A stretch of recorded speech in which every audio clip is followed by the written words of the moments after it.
Hey, DML coming to you here. Hello to everybody on Facebook. Boy, do I have a very interesting interview for you to listen to right now. If you're part of Team DML at teamdml.com, you heard this yesterday live. This is one of those things where I had to share it on Facebook after we put it on Team DML. There is a Dr. Nicholas Kardaras. He is a person who specializes in addiction, online addiction. He specializes in understanding people who are very troubled in the brain. It's the best way to say it. With all that's going on with last weekend's unfortunate and deadly shootings in El Paso and also in Dayton, I thought it would be a good opportunity to speak to Kardaras and ask him what is exactly causing these things. Obviously, President Trump is taking a lot of heat, Democrats and media falsely accusing him of the rhetoric spewed by this killer in El Paso who left a manifesto that point blank says it has nothing to do with Trump. Kardaras is a voice of reason, looks at this from a medical perspective, not from a policy perspective, not from a political perspective. You've got to listen to this. You've got to share it. Now, before we get into it, let me say a few things here to you on Facebook. If you want to join us on October 26th in West Palm Beach, Florida, oh boy, do we got a good one for you. We announced earlier this week on TeamDML.com that we were having the first annual Team DML meet and greet. It's a live event in West Palm Beach, Florida. There are only 250 seats. We are going to have a 4-hour program. Live events, music, film clips you've never seen before, great guests, people who you've seen on Fox News and places like that. And then on top of that, we're going to have a 90-minute social. Beer, wine, soda, water, finger food, the whole thing. Tickets to this unbelievable event, which is going to focus heavily on how to get President Trump reelected, well, they're only $45. You're not going to find anything like this anywhere else. If you want to be part of something, if you want to take your relationship with us offline and really meet us eye to eye, face to face, you want to meet the crew, you want to meet other people part of Team DML, then you got to be part of this. My events are just sensational. Nobody ever comes away from a DML event saying, hey, I didn't get my money's worth. In fact, people say, this was great. Can we do it again? This is something I do just only once a year. It's the first annual Team DML. So you got to come. You got to come. The way you get information on that, you get tickets before they are all gone. DennisMichaelLynch.com/show. SHOW. DennisMichaelLynch.com/show. Go there, get your tickets. And oh, by the way, those tickets, they're completely tax deductible. This is going to completely fund the DML Foundation, which helps the homeless, veterans, and American children in need. That's right, your tickets to this event are tax deductible. Your tickets will be mailed to you via email at the end of August, along with a form that you can hand over to your CPA, accountant, whoever, or yourself, if that's who does your taxes. And at the end of the year, you'll be able to write this off. So that's it. DennisMichaelLynch.com/show. Go there now. And here is an unbelievable interview with Dr. Kardaras and myself speaking about what is happening today with all of these massacres taking place and what is influencing these young adults for doing it. Here you go. All right, you can turn off mute. So, with all that's going on in the world of El Paso and Dayton, Ohio, with everybody talking about white nationalism and a hatred for Donald Trump and gun control and everything but what we should be looking at, I thought that it would be a fantastic opportunity to get a really, really, really smart guy on the phone. And you heard me talk about this man before many of different times. He wrote a book called The Glow Kids. He's got rehab clinics across the country. He has spent time working at Stony Brook University. He's got a long list of accomplishments. And I got to tell you, I've met a lot of smart people in my day. I've interviewed a lot of smart people in my day. And nobody is outdoing Dr. Nicholas Kardaras. And I call him Dr. Nick or Dr. K. He's with me now. He's actually in New York. Dr. K, first of all, thanks for joining me. And I'm going to ask you right away, when you see a shooting like the one in El Paso, what to you is the most important thing that people should be looking at versus maybe what they are looking at? Yeah, that's a great question, Dennis. And by the way, thank you for having me on. And it's Dr. Kardaras. Kardashian is the family name that I'd look to avoid. Kardaras. No, I said Kardaras. I know you're not a Kardashian. Maybe you just didn't hear me good on the cell phone. look, man, I've been looking at your name. Hold on. My audience is very, very, very family-like. So let me just come back and say something. There's something else about Dr. Nick that I have to say. The guy has ESP because every time we're working on this film we have with him right now, he texts me.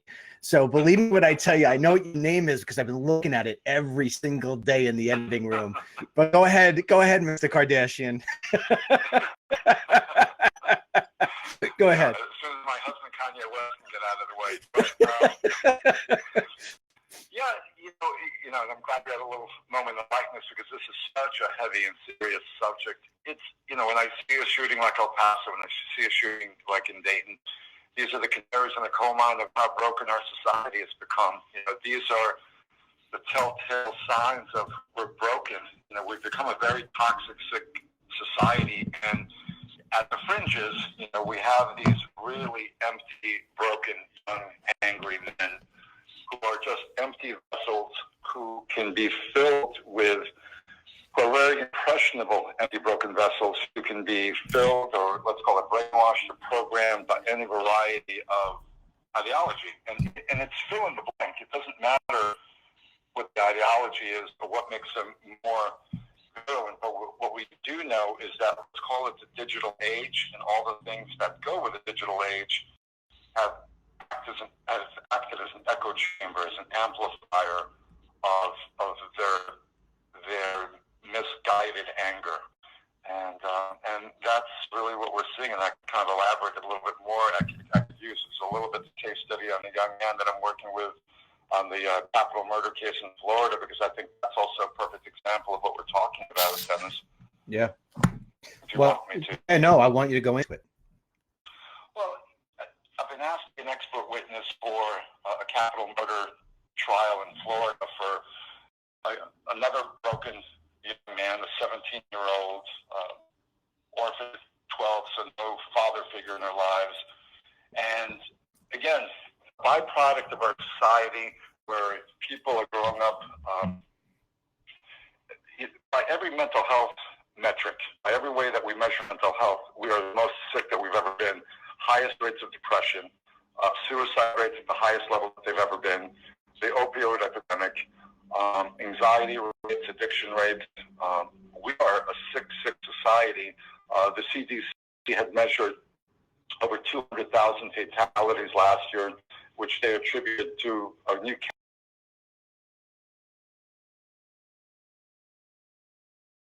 category that they call diseases of despair.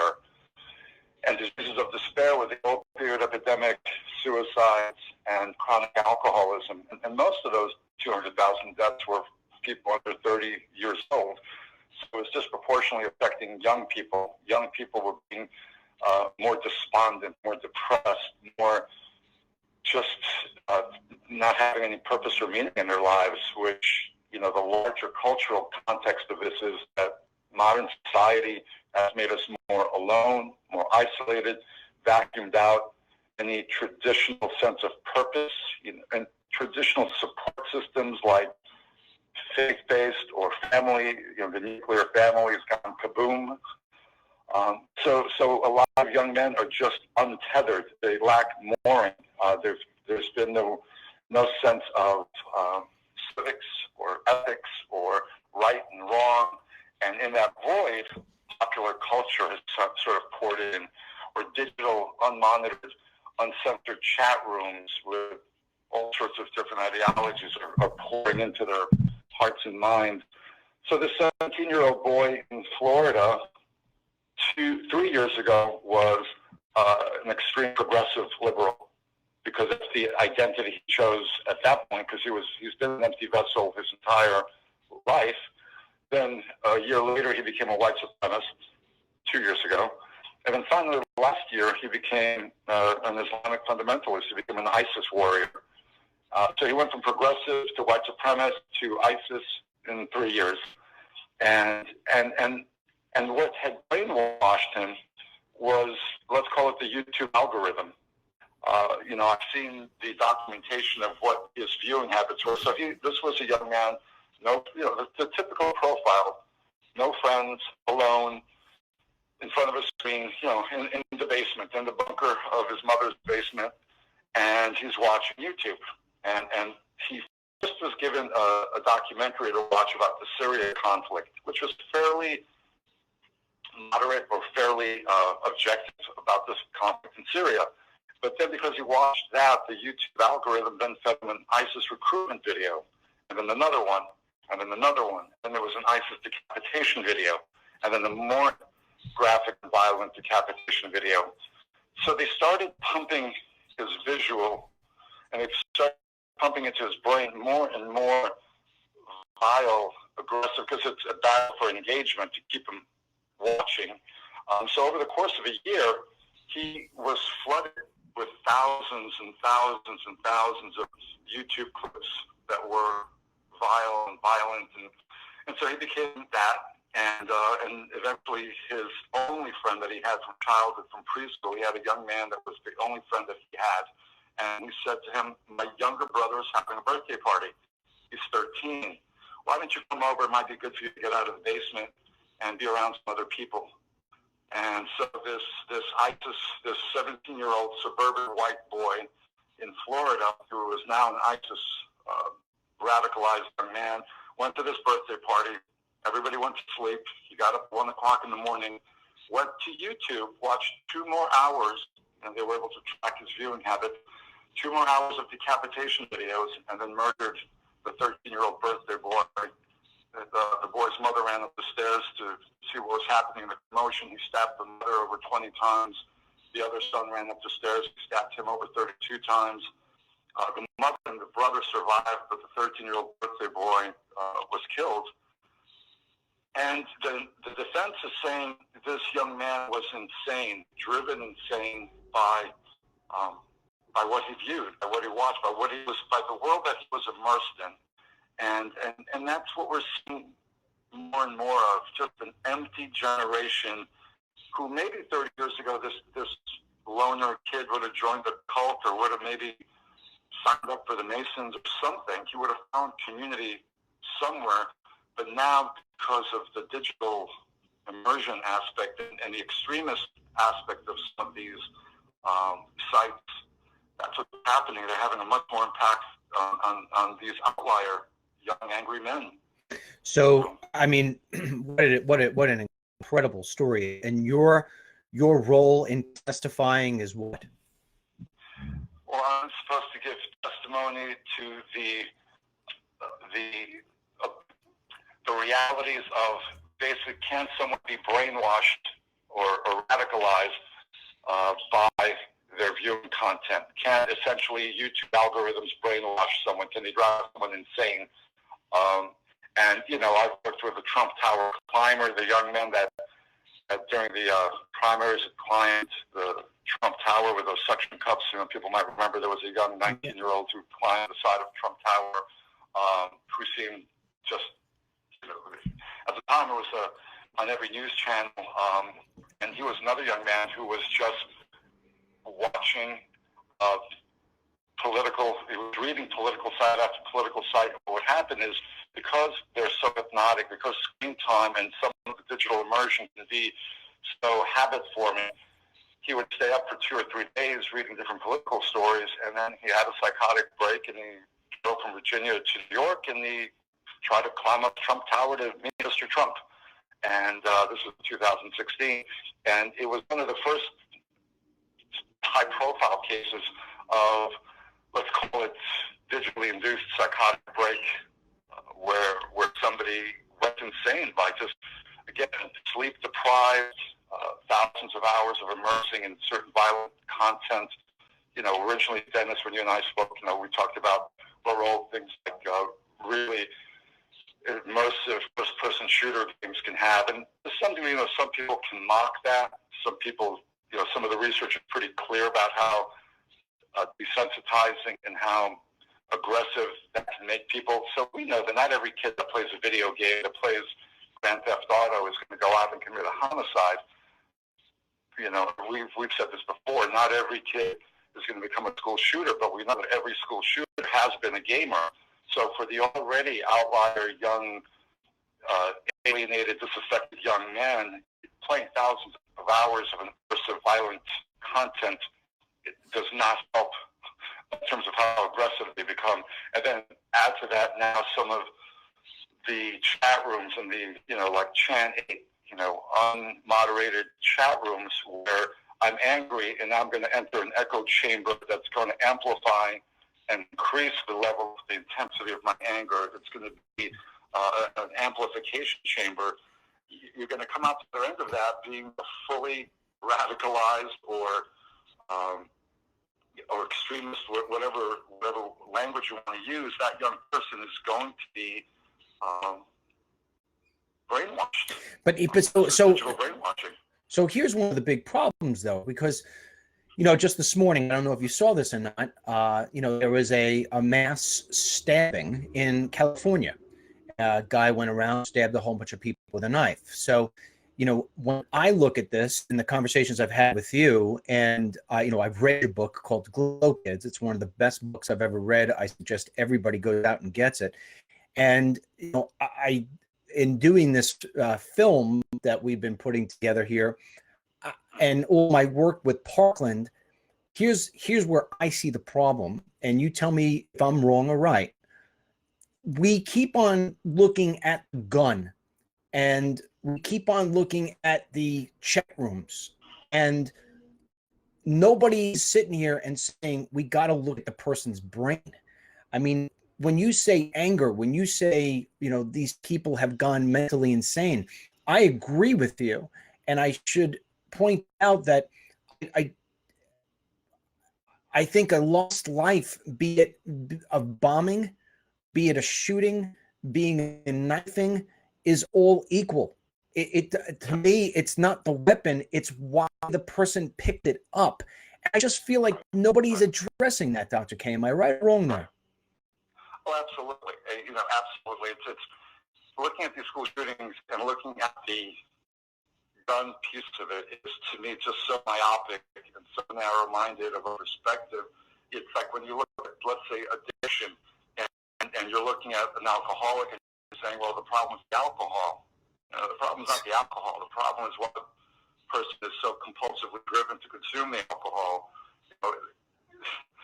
It's always the underlying causes that are the important things to look at. It's not looking, by the time the person picks the gun, the horse has left the barn, But more importantly, it's the society is churning out a whole population of people that are vulnerable to these, let's call these mental health effects, because these are not just random episodes of mental illness.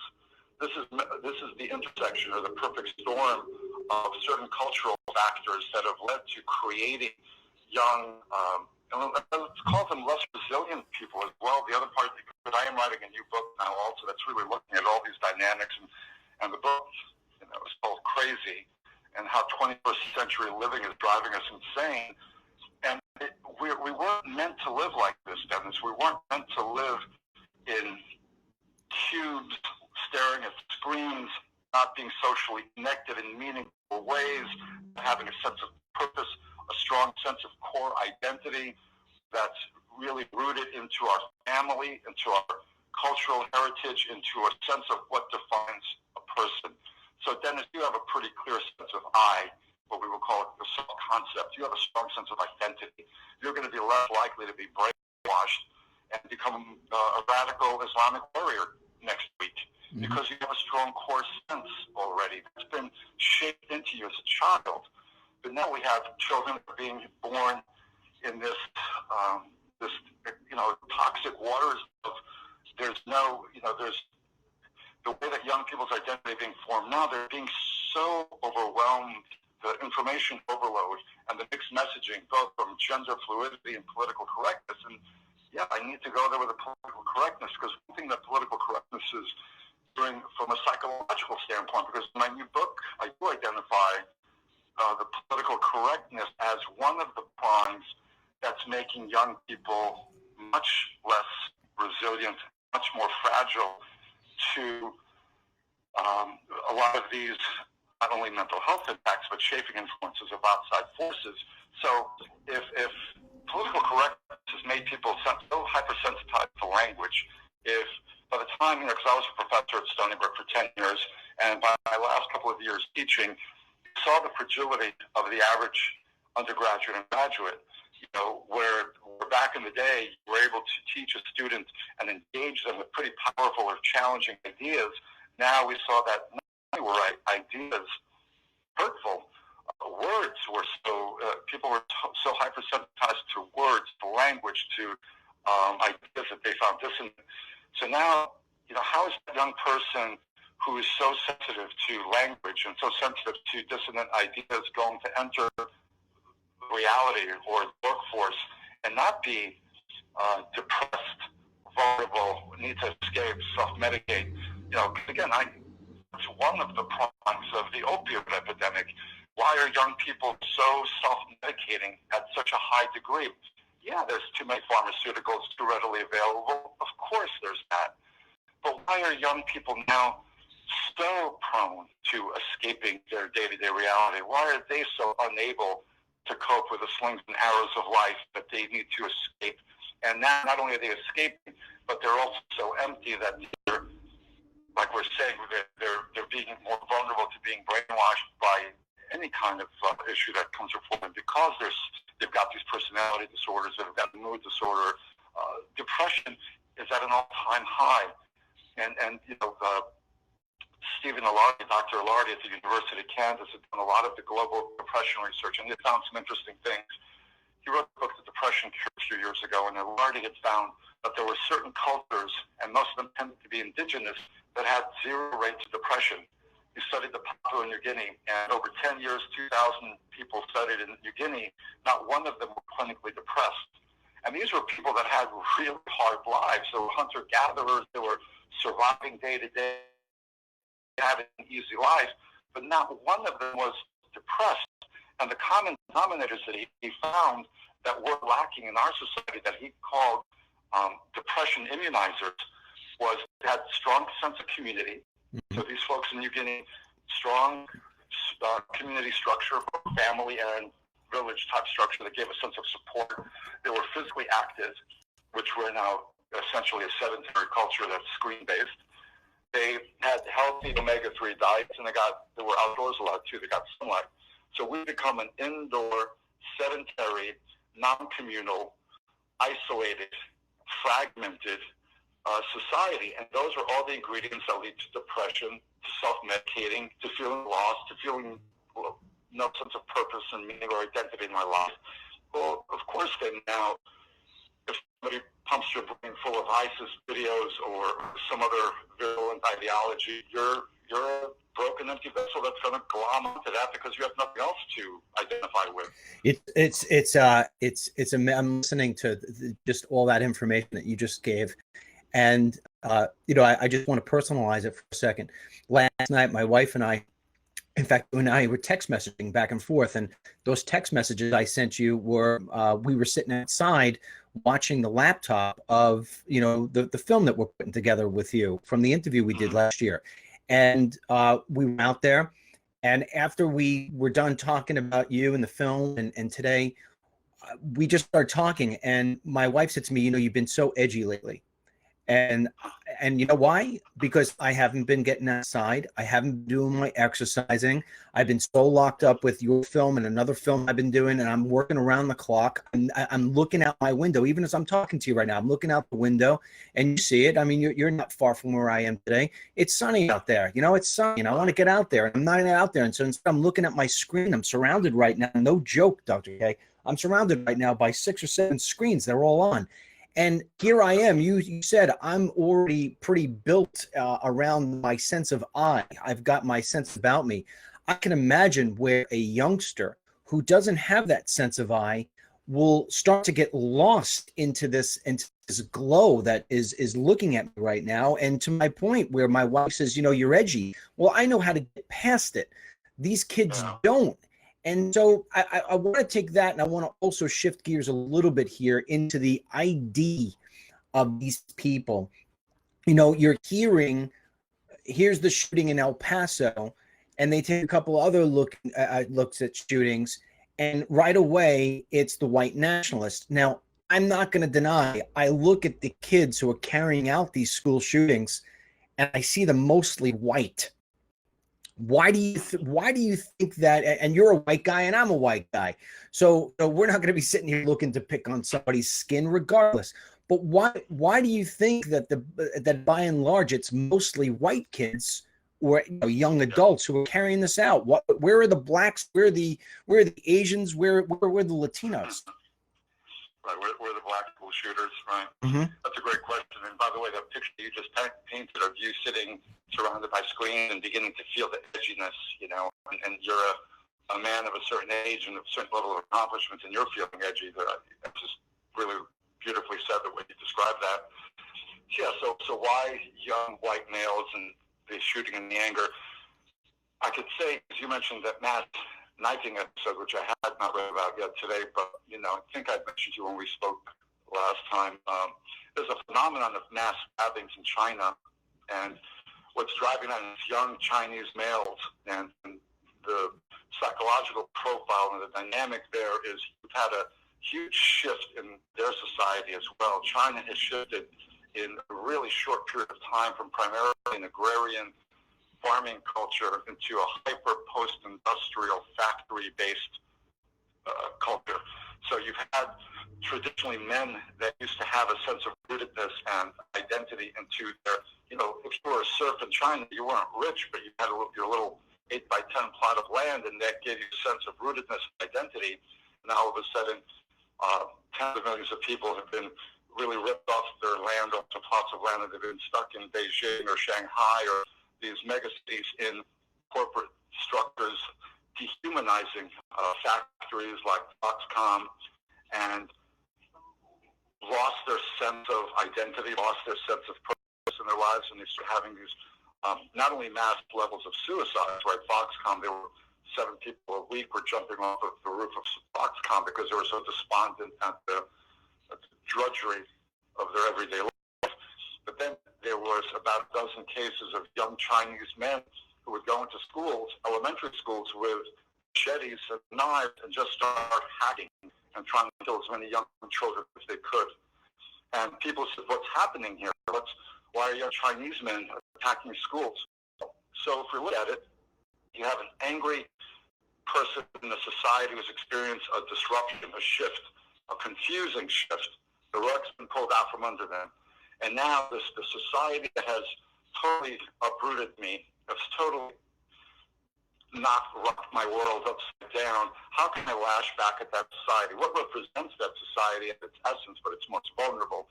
And elementary schools and young children represent the purity and the essence of any society. So if I'm angry at a society that's turned my world upside down, I'm going to strike back at the most vulnerable, and I'm going to lash out and hear me roar kind of thing. So, in a similar way, you've got these young males who, and I'll go back further because this used to be the profile of a serial killer. Now, traditionally, mass shooters and serial killers always had somewhat different profiles. But a serial killer traditionally was a white, let's call it a loser male. I was going to use kinder language, but the white loser male who is supposed to be the privileged class in our society, who's not achieved, who feels less than in the society where he is supposed to be the top rung. Well, now I'm going to try to disrupt the fabric of a society by committing these serial pokes and jabs at the society that I'm not flourishing in. And so that's kind of morphed now to this mass shooting. I'm a white male, a white young male. I'm supposed to be the upper here, and all I'm hearing now, day in, day out, is that the white male is the, we're responsible for imperialism and all those bad things. And let's face it, there have been certain, we've done some amazing things for civilization. My ethnicity is Greek, so I'm very proud of what ancient Greece has done with democracy and philosophy and all sorts of things. There have also been bad things done, but you hear that daily drumbeat. And eventually, if you're a young white male and you feed into this sense, well, I'm a loser, and why am I a loser? Well, it must be the Mexicans, or it must be this, or it must be that. And I start getting angry at a society that's essentially rejecting me or demonizing me. And let me lash back at the society that's demonized me and made me the scapegoat for all that's wrong with that society. Because if you watch every sitcom or movie, the white male is now the stereotype is the clueless, goofy father. The white male father can be mocked and ridiculed, and especially the double whammy with a Christian white male, then you're really a doofus loser. So that starts bubbling up and creating a sort of baseline level of, hey, wait a second, And again, if you and I are educated and have developed a sense of adult identity, where it's like, all right, we're not necessarily going to latch out at the identity, but if you're that young, angry kid who feels that you've been dumped on by the society and you hate your life, you've developed a mental illness now because you're either depressed or you're taking medications that are also potentially adding to the volatility of it. And then that's why you have it. That's why you're stereotypically are not having, or typically not having, Black or Hispanic shooters, because they don't have those same dynamics that are going on in their respective communities. So how do we stop this? Because and I know that no matter how hard the media tries to push the gun control issue, it's not going to happen, because the thing that people fail to recognize is that it's just not Republicans and conservatives with guns. Liberals own guns too. And so, you're not going to take away everybody's gun, and you're not going to ban knives. And oh, by the way, you're not going to, rip out the U-Haul truck centers from all around the country, because you get psychos that will run people down with U-Haul trucks too. At the end of the day, this becomes, and I agree with you wholeheartedly, this becomes all about the mind. How are we going to pick off people who are not sound mind? So what's the first step? I mean, do we start with the FBI and law enforcement starting to create better algorithms and better systems to be looking in on these chat rooms and on social media to pick off people who seem like they're going to be problems before they are? Because I can tell you this, if that's one thing we're going to do, you can take a look at my blog posts any day, and there are similarities between what I wrote and what this Walmart shooter wrote. And they just did a whole thing today on MSNBC. Oh, I'm sorry, last night on the Daily Show. It's supposed to be comedy, is more political than anything. And what they did was they took the messages that have been put on Fox News over the course of time, and they took the very, very wording of the manifesto by this El Paso shooter, and they matched it to the words coming out of Hannity, Laura Ingraham, Brian Kilmeade, guests on the show. And so the message there is that, this right-wing ideology is what's causing this whole thing. So if that's what the algorithm's going to be built to, I'm going to have the FBI at my house every other day, because I believe in secure borders.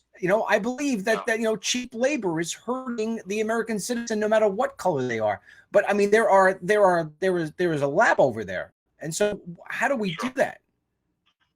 And by the way, they conveniently omitted the fact that the date shooter was a progressive Antifa supporter.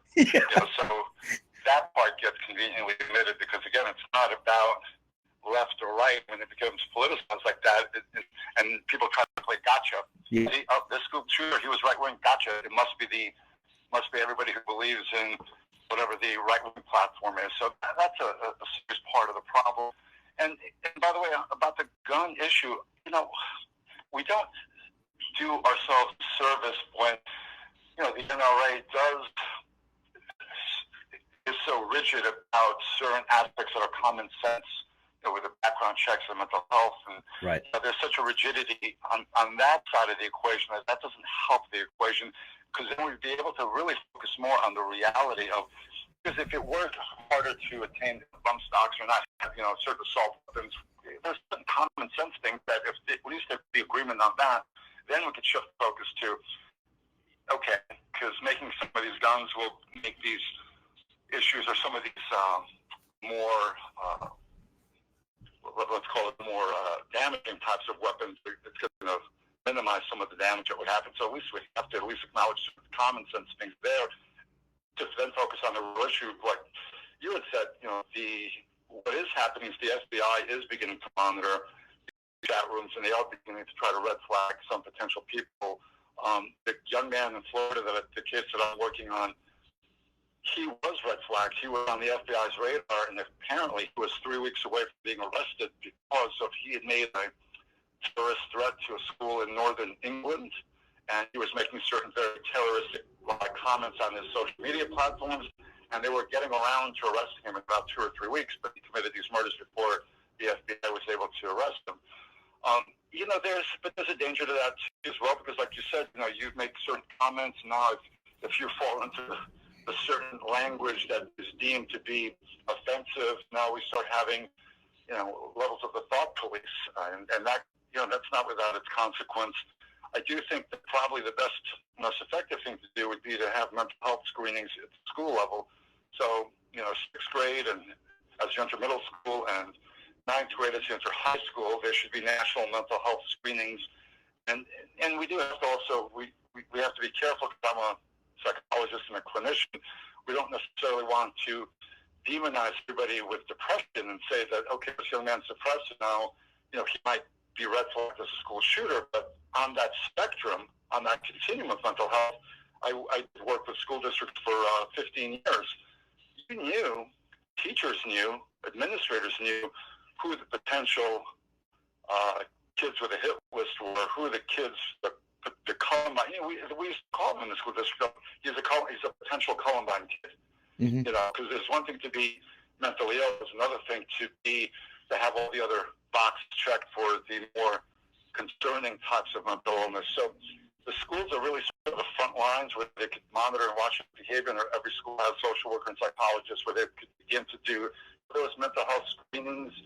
That would help, I think, red flag people needed more additional, let's call it, support. And if in that process of getting treatment, then they can be, if compulsive treatment's required, then that could happen, because that's treating it, after it's happened. My concern, or what I try to talk about more, is, again, root causes. If these young angry men have been created because as they're coming up, there's been no teaching of civics and ethics in the classroom, and there's no support systems anymore, like we talked about, nuclear families and social organizations and things that can help give people that. We do need to start addressing that, where the fragmented, polarized, identity politics world, where everyone's sense of identity, I've got 12-year-old twin boys, and they've been exposed to more blurry types of identity formation.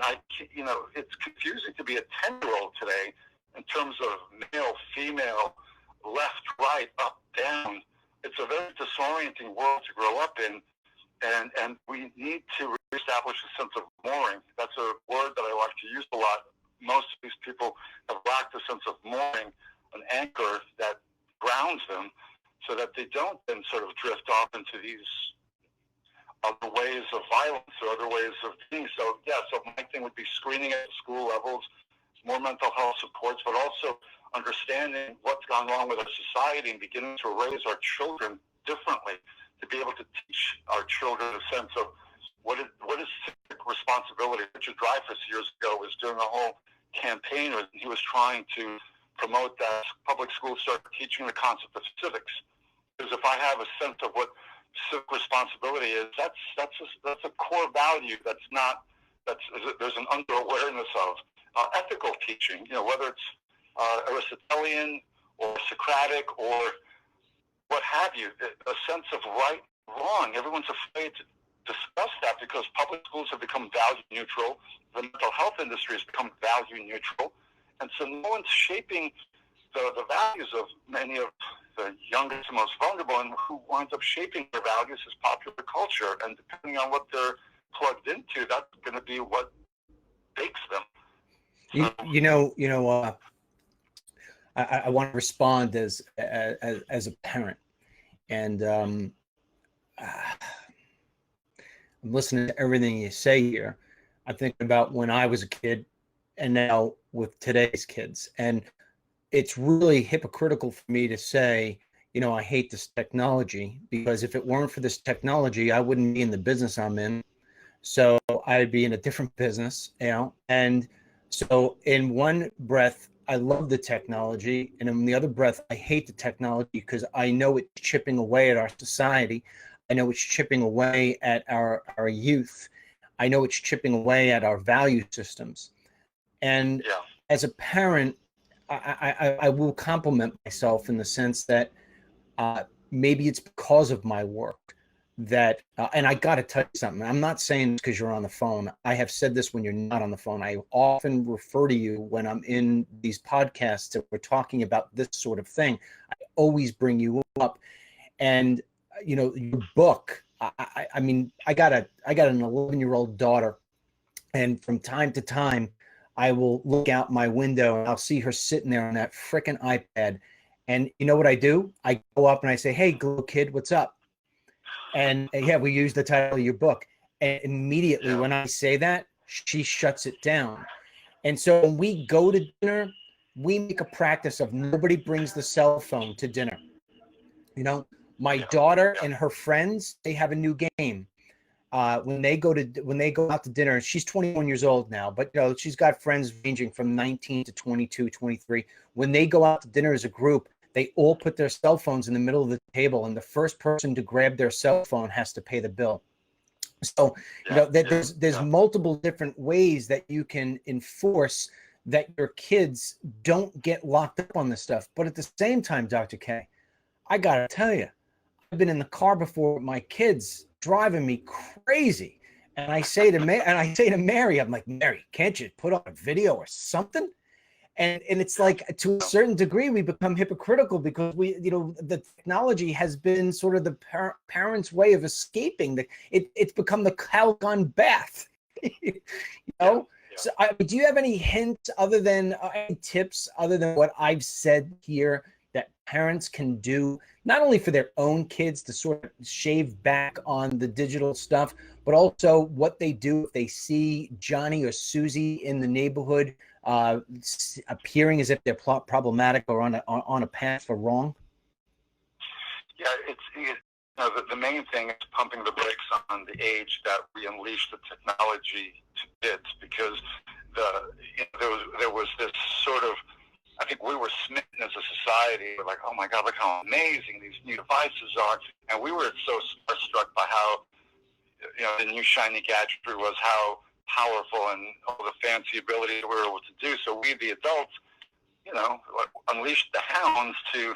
The problem is we unleashed the hounds to 6-month-olds, 2-year-olds, and 3-year-olds, and without wait a second, this is a very powerful piece of technology. I wouldn't give my car keys to my 5-year-old. Why would I give my smartphone to my 5-year-old? Because this is a powerful piece of technology that the research has shown, which I talk about in Glow Kids, developmentally stunts my child's attentional abilities, cognitive abilities, leads to potential clinical disorders, mood disorders, anxiety disorders, addictive disorders.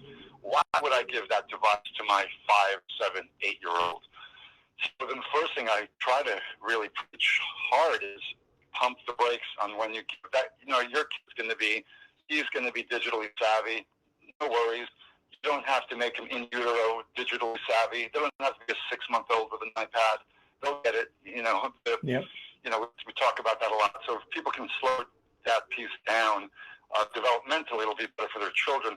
But it's also what we model as well. And like you, I've become more dependent on my technology that I'd like to do, and I have to proactively unplug one day a week. It's sort of my thing, and it helps both myself and my family really reground ourselves and appreciate what it's like to have a day without tech, because now we we have to kind of get back to basics again and kind of talk to each other and do things in a way that's different than when the distraction is there. And it helps you see that, wow, when I do typically if it's on Sundays and we go unplugged, you'll feel a reset and a better way of being for the whole rest of the week. Your Monday starts off better, your Tuesday is better, you're kind of calmer, you're less wound up, and you're less, because screens are stimulants, so they raise your dopamine, they raise your adrenaline levels, and they keep you sort of in that box that we were talking about before.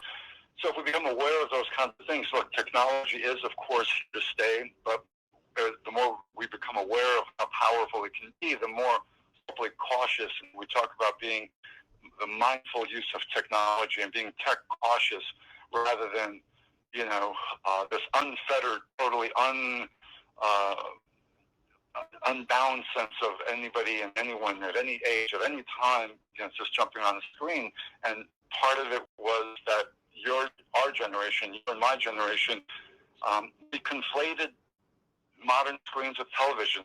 I was raised on TV as a kid, and so this, for a lot of people, was just the latest generation of TV. It was just a smaller, more portable TV. What can go wrong? But we've seen that it's, for a lot of reasons, primarily the immersive and interactive aspect of modern screens that are much more psychologically penetrating and powerful. So, and then what the content on the medium, the medium is the message, but now, not only is the medium so powerful, but now if the content on that Trojan horse, that invasive medium, is problematic, it's a double whammy. So I'm not just watching Starsky and Hutch or All in the Family on my little glowing box. I'm watching ISIS decapitation videos for 12 hours. And what does that do to a developing brain? And that's, you and I never would have seen any of this. 12-year-olds today have seen more violence, Dennis, that you and I couldn't even have imagined when we were 12 years old. And that does something to the psyche of a child. I do want to say this one thing, because really the idea that these mass shooters can so indiscriminately kill children, women, innocent people. I was just watching with my family not too long ago. We were watching Bridge Over the River Kwai, remember the old Alec Guinness World War II movie? Mm-hmm. In Bridge Over the River Kwai, at the end of the movie, they're training a couple of commandos to blow up this bridge, and one of them is a Canadian commando, and the colonel said to the commando, "Can you kill a man?" I don't know, sir. I don't know if I can kill a man. That's I don't know until I get to that point in my life. And it was for a trained commando soldier, it was something that they didn't know if they would even have the ability to do. And yet we have 15, 16, 17-year-olds that can blink and kill 20 people and not have any level of basic empathy or compassion, which, by the way, we have research that shows the dehumanizing and desensitizing aspects of violent imagery and gaming and all those things, which inevitably have impacted the psyche of that young person to be able to indiscriminately, with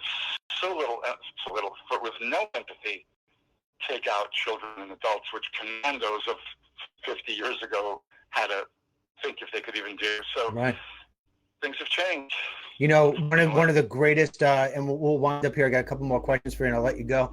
But the greatest stories that you've shared with me in our times together here, and I always refer to it, is that young man, I think he's from the Midwest, where he had hurt himself in a snowboarding accident, and he couldn't do his physical activity anymore. So the parents got him a gaming machine. He got into the gamings, this game called Halo, where you get eight lives, and you shoot somebody, they get back up 8 times. And then when they took this gaming away, because they started seeing that he was, his behaviors were changing to the worse, he turns around, he wants his game back, can't get it back, he shoots his mother dead, and he shoots his father in the face. And then 8 years later, he's interviewed by Katie Couric, and he's like, yeah, look, I haven't been with games for 8 years, and I recognize now that I got lost in the game. Yeah, that was Dan Petrick. Yeah, and well, that might be, obviously it's an extreme case, but versions of that have happened. So you might have killed your parents, but you might have punched your father, you might have kicked your sister, you might have attacked your neighbor. Higher levels of aggression we've seen. Kids you see kids. I mean, anybody listening to this right now who has kids with screens, and you see the volatility when you take away the screen of a kid, you see that it's not just a temper tantrum, it's a temper tantrum on steroids when screens are taken away. So Dan Petrie was an extreme example because he had also, he broke into his father's lockbox where he put his Xbox, and in that lockbox he found his father's handgun. And so in that not only rage, but also, as you said, in that blurry sense of pressing the reset button and what's life, what's real, what's not real, because that's the other part of it, is a reality blurring effect. Fully convinced, and I don't want to belabor it, but the Adam Lanza, the Newtown shooter, the FBI report seems to back this up as well, that he was in a fully game-induced psychotic state, that he was not living in reality. He was playing out a game, and Adam Lanza used to play a game called School Shooter, where in the game you're going classroom to classroom shooting kids. He also played a game called Modern Warfare 2, where you're shooting civilians at an airport, headshots, as they're crawling away in their own blood. You can't live immersive, hyper-real virtual gaming experiences like that, especially if you're an Asperger's kid or some otherwise compromised young person, and not have that shape your psyche and make you more violent and aggressive. Any person with common sense would understand that, and yet sometimes you have people that are saying, well, the evidence isn't clear, and it's, you and I don't need the scientists to tell us that the sky is blue. There are things that we can see, and we could know that this is obviously part of the problem. Now, the research is beginning to show that, but, I still have these debates with other academics because, a real academic or a researcher would need, 15 years of peer-reviewed studies for them to tell them that, any basic fact. Sometimes these really sort of myopic researchers can't believe truth when it's staring them in the face unless it comes in the form of 15 years of peer-reviewed studies. So, Well, sort of vent there about that frustration. No. So I got one last question for you, and then when you're at the end of your answer, if you could just give everybody your contact, like your website or your Facebook, Twitter, just so this way they can stay in touch with you, in the sense that when you have your new book out, they will be buyers. Because believe me, I tell you, everybody here really appreciates your work. So, and then on top of that, they're all going to be seeing the stuff that we're doing with you here, and your presence in my homeless film. Everybody said, boy, I would have liked to heard more from that doctor. And if you remember when we interviewed you, I said, I got a homeless film. Do you mind if I ask you 2 questions? I mean, I could have had you in that thing full time. So anyway, so let me size this up for you with the last question. All right. So I'm going to be 50 in 2 weeks. How old are you? 54. Okay, so we would have both been in the same high school. You would have been a senior when I was a freshman. So I look back, and you say about what kids are seeing violence today. I remember the most violent thing I think I've seen on television were the American hostages in Iran. Now today you see the ISIS, chopping off people's heads. When I was a kid, we used to watch things like Dukes of Hazzard, and the biggest action was they'd fly a car in the air, and they would basically capture people by roughing them up and doing it that way. Today, everything is with an assault rifle or with a handgun, and you're heroic if you could shoot down 9 criminals at one time. When I was a kid, you'd watch the Flintstones. And the most, brutal thing in the Flintstones was, when he yelled at Wilmer a little bit. Now today, I listen to my daughter sometimes listen to SpongeBob SquarePants, and I say, who writes this crap? And even back when I was a kid in school, we didn't have talk about sex when you were in, 5th grade, 2nd grade, kindergarten. Now they're teaching kids about, the dangers of sticking a penis in the vagina at kindergarten. And I'm baffled by this. And I wonder how much this is driven by the almighty dollar, meaning that there is so much money in clicking on websites. And so everything's always bad, ugly, ugly, ugly, ugly. And the more you tune in, the more that the advertising spikes. And the movies, I mean, back in my day, although I'm not a Fonda fan, but On Golden Pond was the number one movie. Now today, it's some shoot 'em up, kill 'em up, destroy 'em up sort of thing. Back when I was a kid, you would never miss the World Series or the Super Bowl or the NHL championship or NBA championship. Now they've got stadiums filled with people shooting up games, and some kid just gets paid $3 million for being the number one at Fortnite. I look at this and I say, there's so much money in this evil. There's so much money in this new digital era.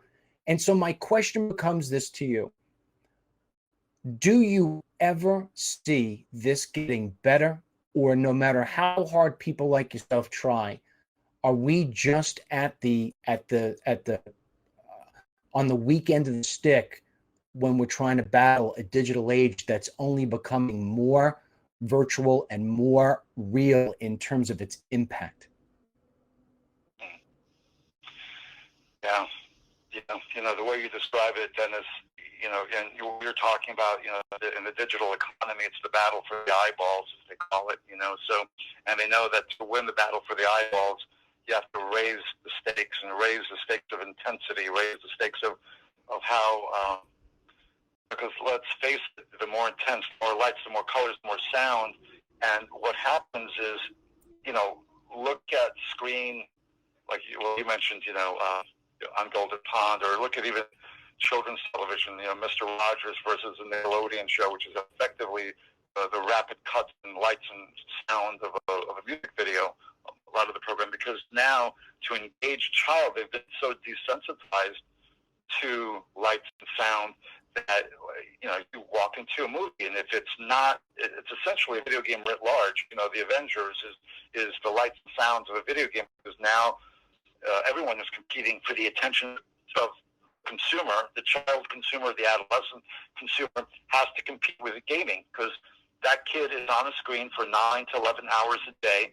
And if you want to be any entertainment media, you have to compete against the hyper engaging, hyper desensitization of screen time. I went bowling with my kids the other day. We went to this bowling alley. I thought I entered Studio 54. It was, and I'm not kidding, every lane had a screen over it. There was music and lights pumping, flashing strobes. And again, I remembered bowling as a kid. It was pretty bare bones. It was a lane and a ball, and you bowled. Mm-hmm. But now, and I realized, because I saw that there were a lot of children at this bowling alley, my God, that even this bowling alley is competing against the intensity of video gaming, the lights and the bells and the whistles of gaming. So this battle for the eyeballs, what's happened now is we've desensitized a whole generation. They're so numb because they've been so hyper-stimulated that, the real world certainly isn't engaging. Even in a relationship, and, we can talk about the desensitization to porn and sexual imagery. 12-year-olds have seen more hardcore porn than you and I couldn't even have imagined. Back in the day of the Playboy under the mattress, is gone. So there's a whole thing called, diagnosis now, adolescent erectile dysfunction, adolescent ED, and pediatricians talk about this, and there's been some research on it. That used to not be a thing. Teenagers never had a problem with their sexual performance, but now they've been so desensitized to sexual imagery that the prom queen doesn't do it for them anymore. So if prom queen doesn't do it, if the real world doesn't do it, if they're so desensitized and numb, it's people are constantly raising the stakes to engage that now numbed out and desensitized consumer. And ironically, even though these 12-year-olds and 14-year-olds and 18-year-olds have been hypersexualized and exposed to violence and content you and I couldn't have imagined, ironically, the chronological development has been stunted. So you have this notion of perpetual adolescence. You have a 35-year-old who's basically a 14-year-old living in his mom's basement, who hasn't grown into manhood, or a young woman who hasn't grown into womanhood. So they've been hyper-exposed to adult content, and yet, paradoxically, that exposure keeps them infantilized. in some way from becoming responsible young adults. So in my more depressed days, I feel, is there any hope?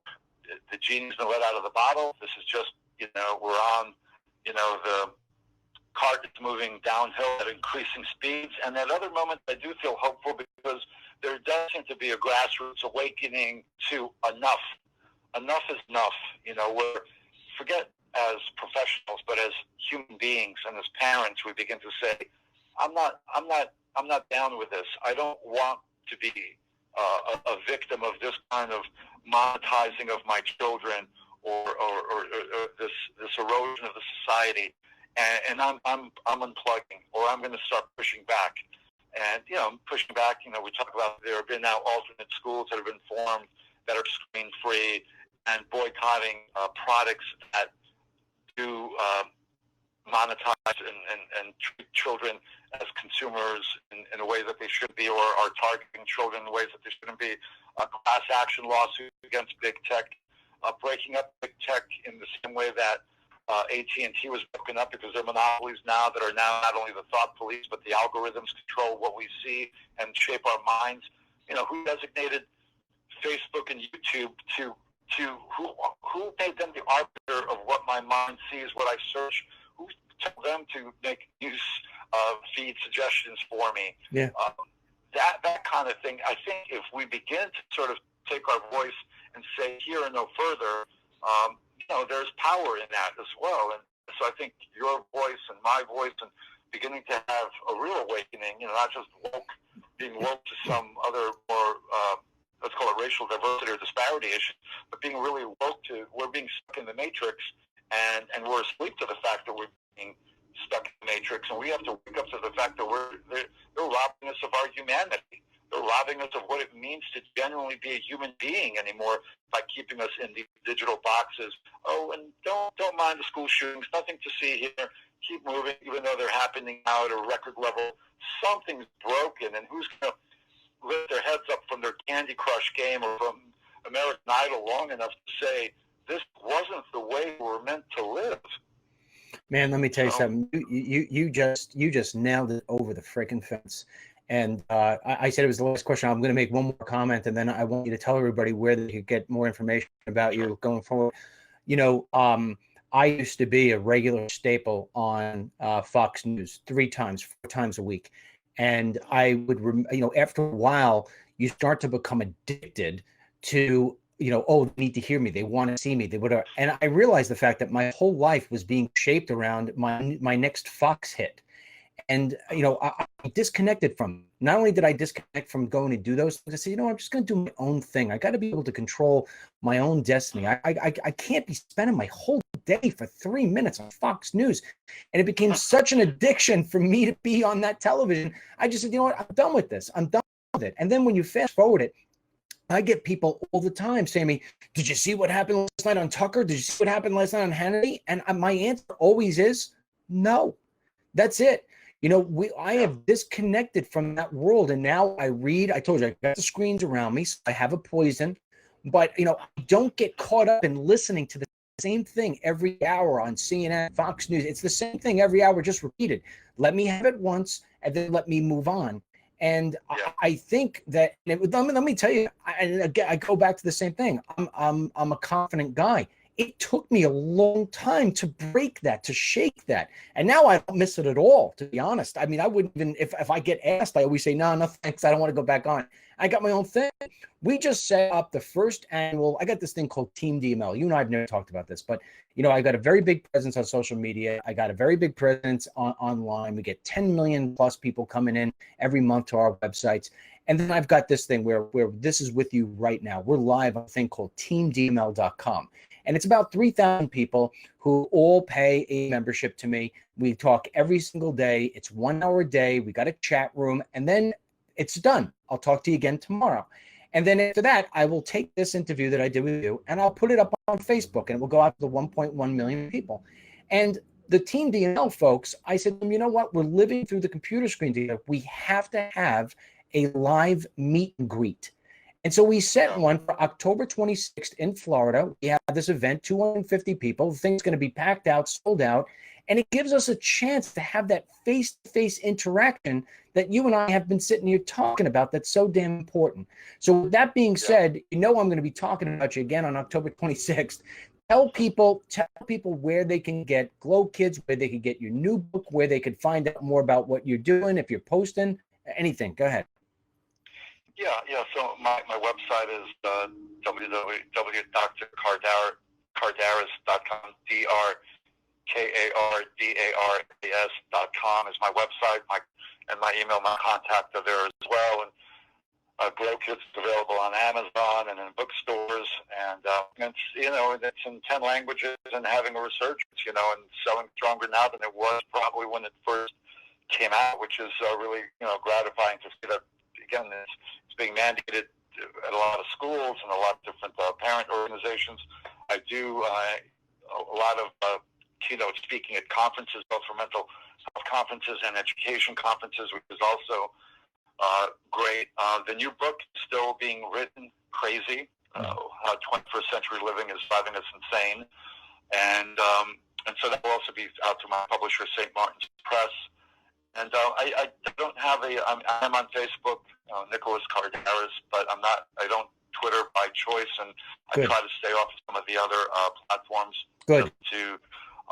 And maybe at some point I should grow up and maybe do what you do, but for right now I'm trying to stay working on writing and doing some talks and conferences and things like that. So thank you for what work that you do, because you have become such a passionate and powerful voice in reason and trying to create this awakening to open up people's eyes. And I love what you just described, how you've taken control of your own message and your own ideas rather than being filtered through other gatekeepers. So man, hats off to you. You're an amazing guy, and so much respect for what you do.